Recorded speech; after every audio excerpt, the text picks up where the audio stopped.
요즘 금요 기도회 때마다 다윗의 삶과 기도를 나누고 있습니다. 작년 가을부터 시작해서 지금 새해 1월까지 나누었고, 특히 명절 지난 엊그제 말씀은 제가 보기에 가장 중요한 본문이라 두 분으로 나누어서 금요 기도회 때 한번 나누었고, 또 앞부분은 오늘 말씀 오전에 전하면 좋겠다 해서 따로 떼어놨습니다. 다윗 인생의 절정뿐만 아니라 다윗이 받은 가장 큰 복을 소개하고 있기 때문입니다. 한자 성어 중에 일사천리라는 말이 있습니다. 여기서 사자, 일사천리의 사는 부울사입니다. 한 번 부었더니 천리를 갔다. 또 일사천리로 말을 잘하는 사람은 한 번 입을 열면 막힘이 없다. 또 한 가지 일이 시작될 때 거침없이 진행되는 모습을 보며 일사천리 같다라는 성어를 씁니다. 다윗 왕의 삶이 그러합니다. 다윗이 왕이 될 때까지는 일사천리는커녕 일사제자리였습니다. 광야 시절에 사울왕의 박해를 피해 왕이 점점 멀어지는 듯한 상황과 위험을 경험했지만, 왕이 된 순간 이후부터는 그의 모든 삶의 자리가 일사천리입니다. 말 그대로 남과 북 모든 지파들을 다스리는 통합 왕이 되었고, 또 블레셋과의 전쟁도 끝나며 외교에서도 번영을 누립니다. 그리고 이제 영적으로는 예루살렘을 정복하여 수도를 정하고 그곳에 방치되었던 하나님의 법궤를 옮겨왔습니다. 여러분, 여기까지가 사무엘하 앞부분의 내용입니다. 그 정도의 왕의 자리와 왕의 번영과 왕궁의 순풍을 경험하면 사람이 교만하거나 울줄할 법한데, 오히려 그 상황 속에 다윗은 이렇게 오늘 말씀 1절에서 고백합니다. 우리 한번 1절 같이 읽습니다. 시작. 여호와께서 주위의 모든 원수를 무찌르사 왕으로 그의 평안에 살게 하신 때에. 이 말씀의 주어가 누구입니까? 다윗 왕이 이룬 번영이 아니라 여호와께서 밖으로는 모든 원수를 무찔러 주시고 안으로는 궁 안에 평안을 주셨다. 밖의 번영, 안의 평안. 여러분, 번영과 평안이라는 말은 함께 갈 만한 단어가 아닙니다. 대개 보면 번영하는 데를 보면 다툼이 있고요, 또 평안한 데를 보면 후퇴가 있죠. 그런데 다윗은 지금 번영과 평안을 함께 누리고 있습니다. 그런 모습 속에 한 가지 또 장면이 보입니다. 자기 왕궁은 백향목으로 잘 지어 잘 살고 있는데 옮겨놓은 하나님의 법궤는 휘날리는 천조가리 장막에 모셔두었구나. 궁 안에 한쪽에 둔 법궤가 눈에 띄입니다. 그래서 2절에 보면 선지자 나단에게 이렇게 말하지요. 나는 백향목 궁에 살거늘 하나님의 궤는 휘장 가운데에 있도다. 여러분, 이것이 다윗의 귀한 마음, 이것이 다윗이 하나님께 복 받을 마음입니다. 다윗은 백향목 궁에 살지라도 백향목 궁에 취하여 살지는 않았습니다. 백향목 궁에 번영을 누린다 할지라도 하나님의 법궤를 살피는, 돌아보는 믿음의 시야를 놓지 않습니다. 대개 고대 왕들은 자기의 번성함을 계속 이어가기 위해 궁에 궁을 더하고 심지어 사후에도 왕궁 못지않은 큰 무덤을 만들어 놓습니다. 왕만의 모습이 아니라 우리 모든 사람의 속성이죠. 한번 돈을 벌면 계속 돈을 벌고 싶고, 한번 이름을 날리면 계속 이름을 더 퍼뜨리고 싶고, 자기 세력, 자기 가문, 자기 가정, 자기 흔적을 남기는 것이 인간의 가장 기본적인 본성입니다. 그러나 이게 위험한 것은 그렇게 자기만 높이고 자기에게 집중하다가 하나님의 법궤를 잃어버린다는 것입니다. 자기 왕궁의 백향목은 즐기면서도 하나님의 법궤는 방치되어 있는데 무심하다는 것입니다. 그 자리까지 그 번영을 이루신 여호와께서 모든 원수를 무찌르고 궁 안에 평안히 살게 하셨도다. 그렇게 해놓으니 법궤를 잃어버리는 믿음 버림을 행하기 때문입니다. 그러나 다윗은 자기 번성함을 통해 하나님도 번성한가, 지금 나를 부요케 하신 하나님께서 마음도 우리 하나님께서 부요하실까, 법궤를 모셔왔다는 것 자체가 하나님을 잊지 않고 있다는 믿음의 행위인데 거기서 멈추지 않고 그 법궤를 영구히 더 안전히 모시고자 이 왕궁과 같은 성전을 짓자, 그 마음을 나단 선지자에게 나눕니다. 마치 어린아이가 학교에 가면 모든 것이 새롭지요. 가끔 나오는 급식에 새로운 반찬, 아니면 배운 새로운 지식, 그럴 때 집에 와서 엄마 아빠한테 자랑합니다. 보여주고도 싶고 자랑하고도 싶고, 엄마 아빠는 그 음식 다 알고 그 지식 다 알매도 불구하고 엄마 아빠를 기억한 것을 기특해하며 더 모른 척 격려할 때가 있죠. 다윗이 지금 그러한 마음으로 하나님을 생각하고 있습니다. 나단 선지자에게 이 법궤를 모실 하나님의 궁을 좀 주었으면 좋겠다. 그때 나단 선지자는 오늘 본문의 2절에서 처음 성경에 등장합니다. 아무 별다른 소개 없이 등장하지만 다윗 인생의 중요한 역할을 한 인생이죠. 나단 선지자 역시 다윗의 제안을 좋게 받습니다. 더 생각할 것이 무엇인가? 받은 은혜를 자원함으로 하나님을 생각하는 일에 있어서 헌신하겠다는데 이것보다 좋은 것이 어디 있을까? 여호와께서도 당신의 마음에 함께 하십니다. 마음 가는 대로 하십시오. 나단은 그러한 표현으로 다윗을 지지합니다. 그러나 그날 바로 밤에 하나님께서 나단 선지자를 찾아오십니다.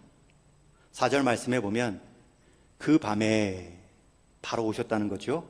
여호와의 말씀이 나단에게 임하여 이르시되. 우리는 여기서 한 가지 교훈을 얻습니다. 나단을 찾아오셔서 나단의 생각을 교정해 주시죠. 다윗에게 그렇게 하지 않도록 가서 지시하라. 우리는 여기서 한 가지 분명한 교훈을 얻습니다. 나단 선지자는 하나님의 말씀을 맡은 하나님의 선지자입니다. 그런 선지자도 가끔은 자기 생각으로 하나님 말씀을 잘못 대언할 수 있다는 것입니다. 그저 상황에 입각해서, 아니면 과거에 그러한 선례가 있었으니 오늘도 그러할 것이다, 그저 상식을 따라 말을 했지만 그것이 하나님의 뜻이 아닐 수 있다는 것을 보여줍니다. 이것은 목회자도 마찬가지고 신실한 하나님의 일꾼도 예외가 아닙니다. 순적한 것 같고 상황에 맞는 것 같고 상식에도 부합한데 하나님의 때와 뜻에는 맞지 않을 수도 있다는 것이 오늘 본문의 교훈입니다. 그러니 어제의 은혜로 오늘을 사는 것이 아니죠. 어제 들은 답변으로 오늘 말해서는 안 됩니다. 오늘 내가 하나님과 소통하고 있는가? 내가 오늘 하나님께 귀 기울이고 있는가? 오늘의 은혜로 오늘의 실시간을 내가 귀 기울여 살고 있는가? 여러분, 믿음도 어제 믿음이 아닙니다. 어제 믿음은 지나간 믿음, 내일 믿음은 아직 오지 않은 믿음입니다. 믿음도 실시간, 현재 진행형입니다. 내가 오늘 하나님을 신뢰하고 있는가? 그것이 하나님의 뜻에 더 합당한 모습입니다. 하나님은 다윗의 뜻에 동의해 준 나단을 바로 그날 밤에 찾아오셔서 다른 말씀을 주십니다. 우리 5절 말씀을 같이 읽습니다. 시작. 가서 내 종 다윗에게 말하기를 여호와께서 이와 같이 말씀하시되 내가 나를 위하여 내가 살 집을 건축하겠느냐. 하나님이 얼마나 한 사람을 향하여서 예의 있게 교정해 주는지 모르시죠. 사실 하나님은 창조주로 피조물에게 예의를 차릴 필요가 없습니다. 그냥 틀린 말 바르게 직언을 하셔도 됩니다. 그러나 5절에 보면 가서 내 종 다윗에게 이렇게 말해라. 여기서 내 종이라는 표현은 구약에서 하나님이 특별히 여기시는 사람에 붙이는 호칭입니다. 모세나 아브라함, 특별한 선지자들에게 붙였던 호칭을 내 종 다윗에게 그렇게 아낀다는 뜻이죠. 그리고 나서 내가 나를 위해 내가 살 집을 건축하겠느냐. 여러분, 이것은 비꼬는 것이 아니라 너가 나를 위해 무엇을 하겠다고? 그 마음은 기특하다는 거죠. 학교에 가서 새로운 지식, 새로운 맛난 음식을 먹은 아이가 집에 와서 부모님에게 자랑할 때에 부모님의 마음과 같습니다. 내가 나에게 살 집을 건축하겠다고? 그럴 수도 있겠지. 그런데 두 가지만은 분명히 알았으면 좋겠다. 그리고 교훈을 주십니다. 6절이 첫 번째 교훈인데 한번 같이 읽습니다. 시작. 내가 이스라엘 자손을 애굽에서 인도하여 내던 날부터 오늘까지 집에 살지 아니하고 장막과 성막 안에서 다녔나니.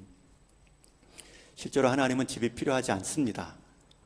하나님의 법궤를 모시는 상징적인 장소 성막만 허락하시고 명하셨을 뿐입니다. 그것도 어디 고정된 장소의 집이 아닙니다. 출애굽 이후에 단 한 번도 영구히 거할 처소를 명하신 적이 없습니다.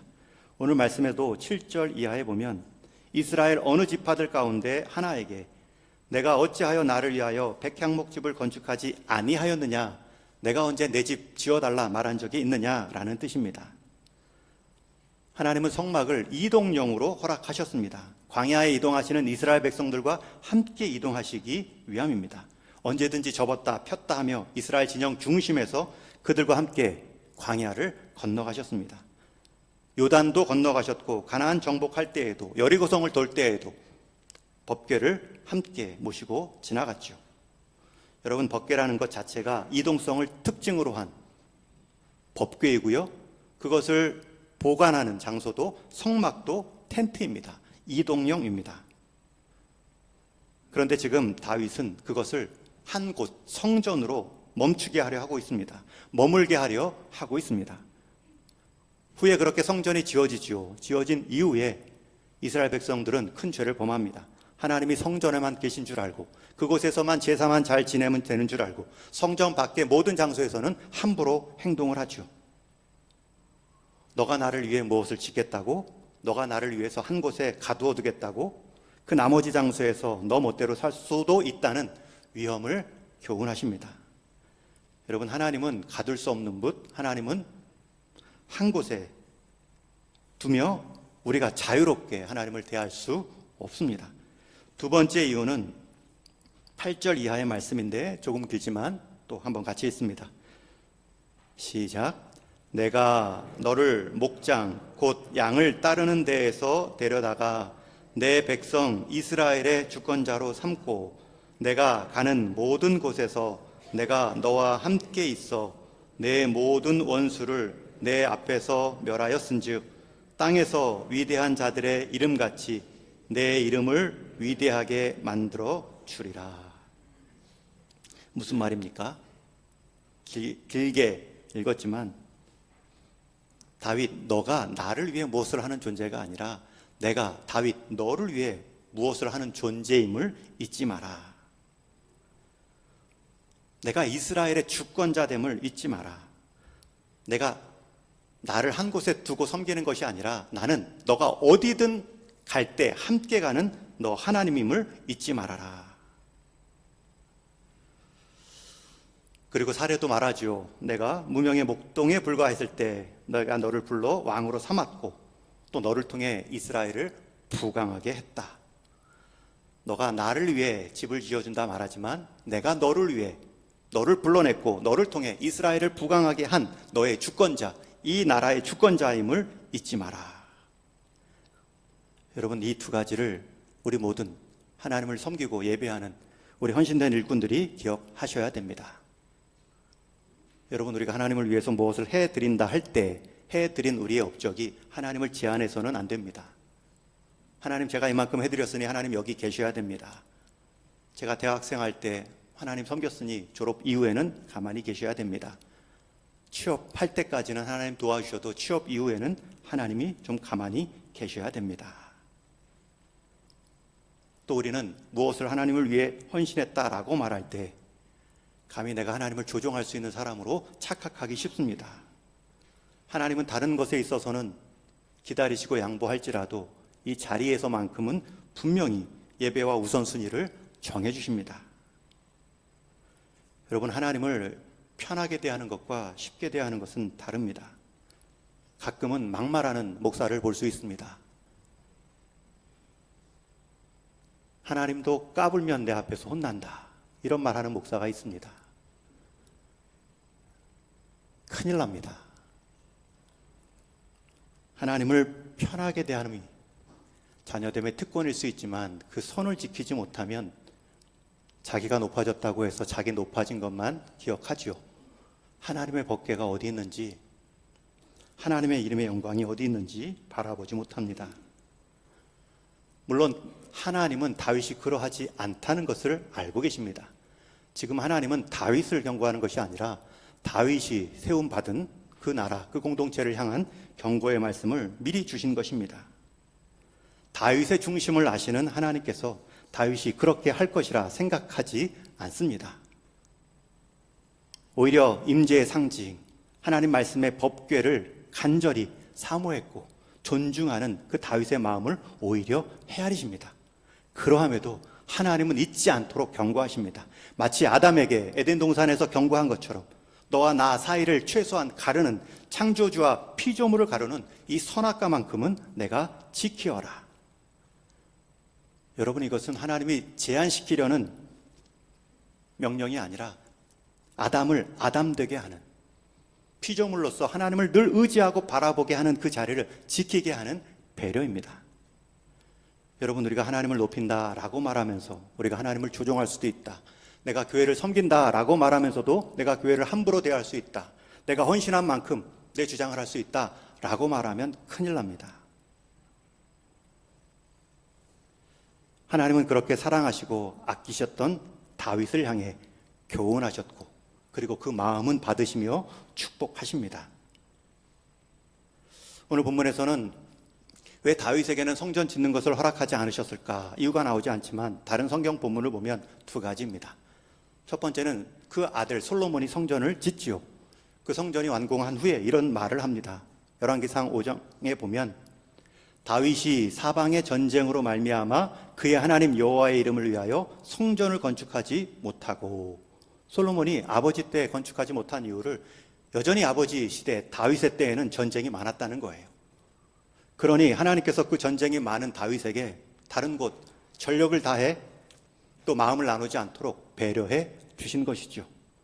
또 한 가지 이유는 역대상 22장에 보면 내가 피를 많이 흘렸은즉 내 이름을 위하여 성전을 건축하지 못하리라. 그 피 흘린 손으로 가장 평안을, 하나님의 평안을 보여줘야 될 성전에는 적합하지 않다. 그 다음 솔로몬 시대에는 거의 태평 성대를 이루는 평안의 시기입니다. 그때 허락해 주시죠. 이 말씀에 비추어 보면 다윗은 아직 남은 전쟁이 있기에 힘에 붙여서 지울 수도 없고, 또 그 전쟁 때문에 많은 사람의 피를 흘렸기 때문에 그 피 흘린 손이 하나님 성전에 짓는데 적합하지 않다 말씀합니다. 여러분, 이 나뉘어진 역할을 보며 우리는 또 깨닫습니다. 하나님은 아무리 사랑하는 사람, 신뢰하는 일꾼이 있다 해도 그 모든 일을 다 맡기지 않으신다. 그 역할을 다르게 하고 그 헌신을 시대마다 사명 따라 다르게 이루어 가신다. 다윗의 역할이 있고 솔로몬의 역할이 있구나. 솔로몬이 다윗이 될 수 없는 것처럼 다윗도 솔로몬의 역할을 감당할 수 없구나.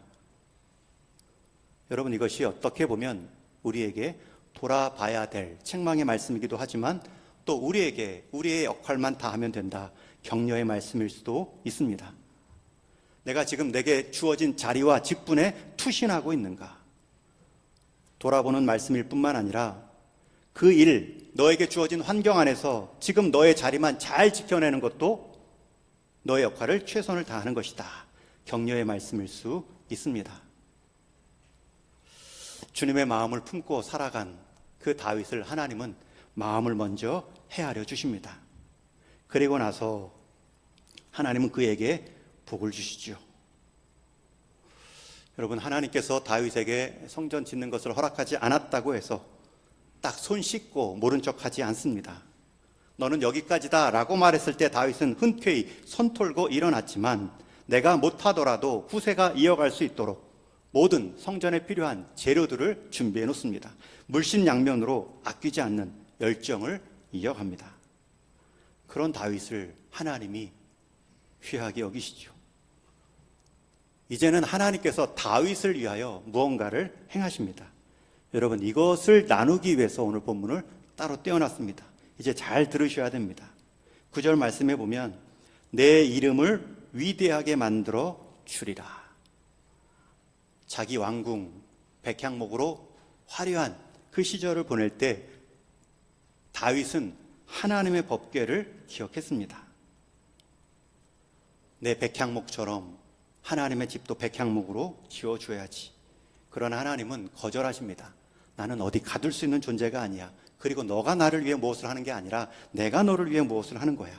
나는 그러나 너의 마음은 받았고 내가 너의 이름을 번성하게 위대하게 만들리라. 11절에 보면 너를 모든 원수에게서 벗어나 편히 쉬게 하리라. 여호와가 너를 위하여 집을 짓고, 중요한 표현이 나오죠. 다윗이 하나님을 위해 성전을 짓는 줄 알았는데 오히려 하나님이 다윗을 위해 집을 짓는다 말씀합니다. 여러분, 이 집이 무엇인지는 이제 16절 말씀에 이렇게 소개됩니다. 우리 16절 말씀 같이 읽습니다. 시작. 내 집과 내 나라가 내 앞에서 영원히 보존되고 내 왕위가 영원히 견고하리라 하셨다 하라. 이 16절 말씀은 꼭 기억하십시오. 밑줄을 그어 놓으십시오. 다윗이 하나님을 위해 성전, 하나님의 집을 지으려 했는데 하나님은 막으시고 오히려 내 집과 내 나라가 내 앞에서 영원히 보존되고 내 왕위가 영원히 견고하리라. 여러분, 여기서 말하는 다윗의 왕위는 다윗이 이어가는 유대 혈통을 의미하는 것이 아닙니다. 다윗이 다스리고 있는 육신의 왕국을 말하는 것이 아닙니다. 실제로 육신의 왕국 유다 나라는 솔로몬 다음 세대 이후에 두 나라로 쪼개지고 500년 후에는 그 두 나라마저 다 포로로 끌려가거나 망합니다. 육신의 왕국은 망했죠. 그럼에도 내 왕위가 영원히 견고하리라, 이 하나님의 말씀이 틀리지 않은 것은 그 다윗의 혈통을 통해 영원한 왕 그리스도가 오실 것임을 약속해 주는 본문입니다. 그래서 오늘 본문이 중요하고, 그래서 오늘 다윗이 받은 복이 귀합니다. 다윗의 가문이 잘 되는 것, 그 정도의 복이 아니라, 물론 잘 되지도 못했죠. 성전 밖의 행동들을 망나니 같이 행동했던 왕들입니다. 그러나 하나님은 그 다윗의 고백 위에 복을 주십니다. 내 집과 내 나라가 내 앞에서 영원히 보존되고 내 왕위가 영원히 견고하리라. 영원히 견고한 왕위는 다윗의 계보를 통해 오시는 그리스도, 그 육신의 혈통을 따랐지만 그 혈통을 따라 이 땅에 오신 참된 왕 그리스도가 오시는 약속의 말씀입니다. 여러분, 진정한 다윗의 후손, 진정한 다윗의 왕의 계보는 그리스도이십니다. 그러기에 그리스도 때문에 여러분, 이 기독교는 유대교, 민족 종교가 아닙니다. 우리 주님이 오셨기 때문에, 그리고 죽으시고 부활하셨기 때문에 우리가 믿는 기독교는 이 땅에 오신 그 하나님 아들 예수님을 믿는 모든 백성들의 진리가 되었습니다. 하나님께서 다윗의 그 작은 헌신을 통해 그 다윗의 후손을 통해 오실 그리스도의 언약을 말씀해 주신 것입니다. 이 구절은 사무엘 전체의 핵심 구절이자 다윗이 받은 최고의 축복입니다. 이 언약으로 구세주이신 예수님이 다윗의 후손으로 오셨고, 다윗의 가문은 모든 인류에게 축복이 되는 가문으로 쓰임 받습니다. 여러분, 이 복이 어디서부터 시작되었습니까? 이 그리스도께서 다윗의 혈통으로 오신다는 이 약속이 언제 환히 드러났습니까? 다윗의 어떤 행동이 이 축복을 가져왔습니까? 바로 다윗이 하나님의 법궤를 생각했다는 것입니다. 자신의 왕궁 안에서 번영과 평안을 누릴 때 하나님의 법궤를 기억했다는 것입니다. 그의 번영과 축복 속에 하나님을 향한 방향, 그 열망을 놓지 않았다는 것입니다. 그것 때문에 법궤를 모셔왔고, 그것 때문에 성전을 지을 열망도 있었겠죠. 어린아이와 같이 내가 하나님의 집을 지어드리고 싶습니다. 하나님은 그 집을 거절했지만 그 마음은 받으시고 오히려 내가 너를 위해 너의 인생의 이름을 건축해 주겠다. 여러분, 이것이 올 한 해 음력설을 지나면서 여러분들이 사모하고 받아야 될 복입니다. 여러분들이 누리는 백향목의 궁궐이 있을 수 있고요, 여러분들이 누리는 집 밖의 번영과 집 안의 평안이 있을 수 있습니다. 그러나 그것 때문에 하나님의 법궤를 잊어서는 안 됩니다. 내 번영만큼 하나님의 번영을 이루고 있는가? 내 이름이 높아진 것만큼 하나님의 이름을 높이고 있는가? 육신의 혈통으로만 자랑하고 육신의 가문으로만 내 집, 내 새끼 그렇게 하다가 하나님의 법궤를 잃어버릴 수 있기 때문입니다. 어린아이와 같이 내가 하나님의 집을 지어드리고 싶습니다. 그 결과는 축복의 범위를 가늠할 수 없는 하나님의 언약의 복을 받고 있습니다. 여러분, 누가 더 수지 맞은 겁니까? 성전 건축입니까? 왕위의 견고함입니까? 다윗 인생에 있어서 가장 복된 모습은 무엇입니까? 내가 하나님의 전을 지어 보았다입니까? 아니면 나의 가문을 통해 그리스도께서 오셨다는 것입니까? 우리는 원래 감히 하나님께 무엇을 해드릴 만한 것이 없습니다. 있다 해도 하나님께, 창조주 하나님께 어떤 영광도 되지 않습니다. 그러나 그분을 향한 갈망, 그분을 향한 바라봄의 믿음만큼은 하나님이 귀히 여기십니다. 하나님을 향한 열정은 하나님이 우리에게 복 주시려는 열정을 일으켜냅니다. 너희가 나를 위해 성전을 짓겠느냐? 오히려 내가 너희를 성전 삼겠다. 하나님은 신약시대에 성령을 보내셔서 우리를 성전 삼아 거하시고 우리를 통해 하나님의 통치가 이 땅 가운데 임하도록 사용하고 계십니다. 그러니 여러분, 우리가 영원한 왕이 영원하지 않은 육신의 무엇 때문에 자랑할 것이 아니라 영원하지 않을 육신의 무엇도 영원할 수 있는 방법은 그리스도와 연결시키는 것입니다. 그리스도의 몸과 연결시켜 나가는 것입니다. 그리스도의 이름에 합당한 삶으로 연결시켜 나가는 것입니다. 저는 이 믿음이 우리 동인의 성도님들께 가정마다 풍성히 임하기를 주님의 이름으로 축원합니다. 귀 있는 자, 들을 자는 복이 있다 말씀하셨는데 여러분, 이 말씀은 꼭 믿음으로 들으셔야 되고 붙잡으셔야 됩니다. 나태주 시인이 쓴 어린아이라는 짧은 시가 있습니다. 이 시인이 길을 걷다가 골목길에서 뛰어나온 어린아이를 우연히 마주치고 그 어린아이가 시인을 보고 웃어주자 이 시귀의 영감이 떠올랐다고 합니다. 시인은 즉시 글을 남깁니다. 예쁘구나, 쳐다봤더니 빙긋 웃는다. 귀엽구나 생각했더니 꾸벅 인사한다. 하나님 보여주시는 그 나라가 따로 없다. 어린아이의 예쁜 웃음 속에 하나님이 지으신 그 영광스러운 영광을 지켜보고 있습니다. 그리고는 혼자 생각합니다. 어린아이가 웃었던 이유가 무엇일까? 그리고 나서 금방 답을 찾습니다. 시인 자신이 먼저 어린아이들 노는 모습을 보고 웃고 있었기 때문입니다. 어린아이의 예쁜 웃음은 아이를 바라보는 그 웃음에 대한 반응입니다. 여러분, 하나님께서 우리를 보시며 미소 짓고 있습니다. 그 하나님의 미소, 그 은혜의 미소를 경험한 사람은 어린아이와 같이 미소가 떠오르죠. 그 하나님의 은혜를 맛본 사람은, 세상이 줄 수 없는 그 즐거움을 경험한 사람은 세상의 어떠한 조건과 환경 가운데도 그 하나님의 미소를 놓지 않습니다. 그리고 그 미소 때문에 우리에게도 아이와 같은 미움이 나오죠. 그런데 하나님은 이 시인처럼 그 미소를 기억해 주십니다. 예쁘구나 쳐다봤더니 빙긋 웃는다. 귀엽구나 생각했더니 꾸벅 인사한다. 여러분, 하나님의 은혜, 그것은 우리를 능히 미소 짓게 하고요. 그 하나님의 은혜를 잊지 않고 그 하나님의 은혜에 대한 갈망을 놓지 않을 때 하나님은 우리 인생을 통해 일하시고 우리에게 더 큰 복을 주십니다.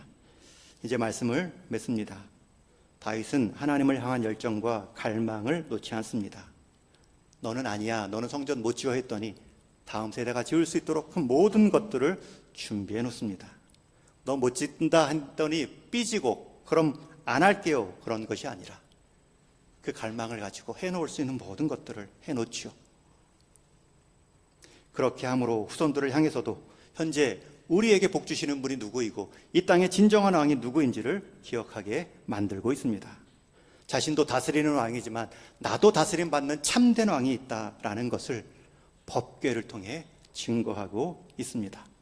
여러분, 다윗은 하나님의 전을 세워감으로 자기 인생이 세움 받았습니다. 내 인생 내가 세운다라고 나 중심으로 세워갔지만 세상의 이름에 불과합니다. 그러나 주님의 몸된 교회를 세우고 주님의 몸된 주신 직분을 세우고 주님의 나라를 내가 세워갈 때 하나님이 우리를 보시고 웃으시며 우리 인생 세워가십니다. 그것이 복입니다. 그것이 영원한 상급입니다. 저와 여러분, 하나님께서 이 약속한 영원한 복을 다윗처럼, 다윗 이상으로 누리고 나눌 수 있기를 주님의 이름으로 축원합니다.